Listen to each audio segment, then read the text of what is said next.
kae mar duon bura mano deputy party leaders gibetene ukinyi makawuono ka wach machopono ni ODM team led by Simbarati gintiere Nakuru kawuono to nitie team machielo mosechopo mantiere Homa Bay Stadium kawuono ka giwacho ni gin gi chenro mar party mondo mi giknene bende ni eren mar Homa Bay County ODM ema timo chenro machalo kamae keto kama chalani kaka duon bura chako wacho ni de jakom nitie sani de otimo nang'o jakom en ng'ama nohero riwo ji kech jakom unyalo dhawo ji nyalo paro ni udhawo sani to ka kiny ji chiewo to ji yudo ka umadho chae kanyakla tiende ni en ng'ama ne reach out usiko otemo mana loso osiep mondo kik gibed gi migawo mopogore opogore. Jakom samoro kane ji dwa pogore to luongi owuoyo kodi obedo kodi piny. Emomiyo na kana achako ka nokona ni japuonj ondiek ok ochamo piny. Man kata kana 2019 noluonga mobedo piny ma joga te mane supporter. Na bedi ofise mogone gi simu te chief campaigners na Paga Beach. Kawan kode okona ne miya namba ng'ane to gocho.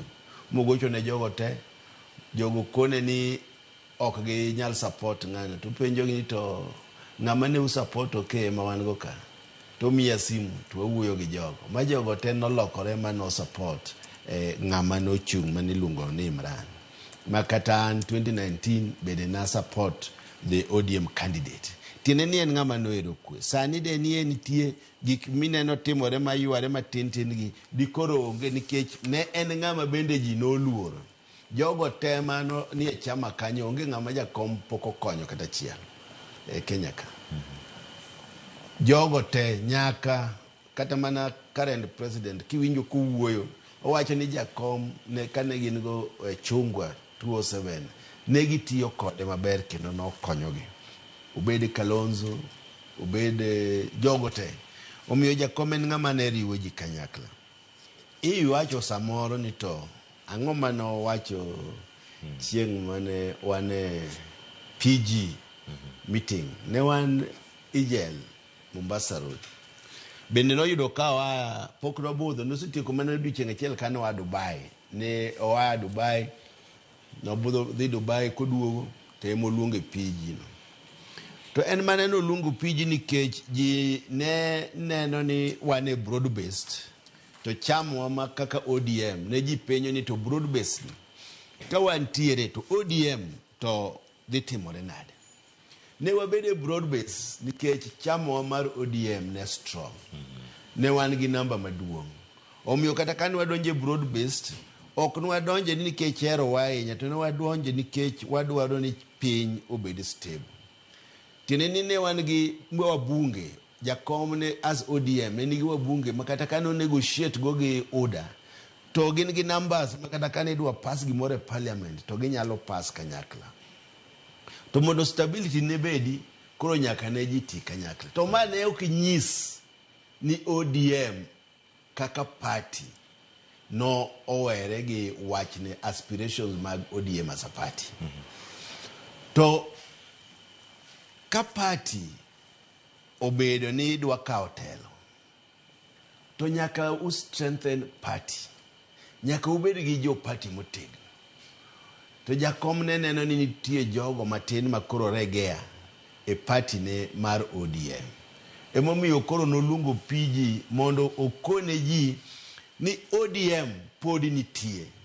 To ODM nitie to nie agreement gi ruling party Kenya Kwanza.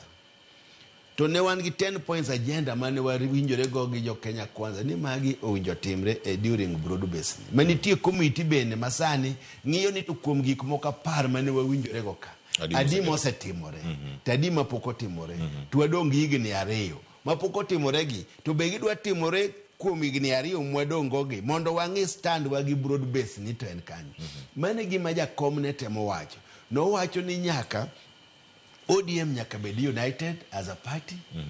ODM nyaka pod ng'ini to gik mane wawinjore go 10 points agenda ka be ochopo kanyi. To mondo ma otimre nyaka pod wabede strong kaka ODM members. to nowacho ni broad base ni wabro dhigo nyaka 2027. Magi gik madongo mane jakom wacho chieng'no. Bas kendo gima nowacho ni nyaka wabed united e ODM as a party. Omiyo onge ng'ama nyalo wacho ni jakom nowacho gima outrageous. Nowacho gima konyo party dongo kaka chama maduong' mogik kendo chama mosebudho ahinya e Kenya ka mar ODM. Inyalo neno party jakom gi te, kata obed NDP, kata obed LDP, kata obed ODM, chungwa, nyaka bedie wach moro ni democracy, Orange Democratic Movement, Liberal Democratic Party, National Democratic Party. Tiene di parties mag jakom are always is a social democrat. Jakom himself and a social democrat. Kuru aspirations mag social democrats omodwani wabed go party to odwani ji mondo riwre, odwani ji mondo ji obed kanyakla. Emomi winjo ni umoja ni nguvu. To kutengana to inyalo donj e uma keth party. Koro gik ma ji wacho mang'eny gi onge jakom no wacho ni wariwre kaka jo party. Owacho ni ODM party must remain strong.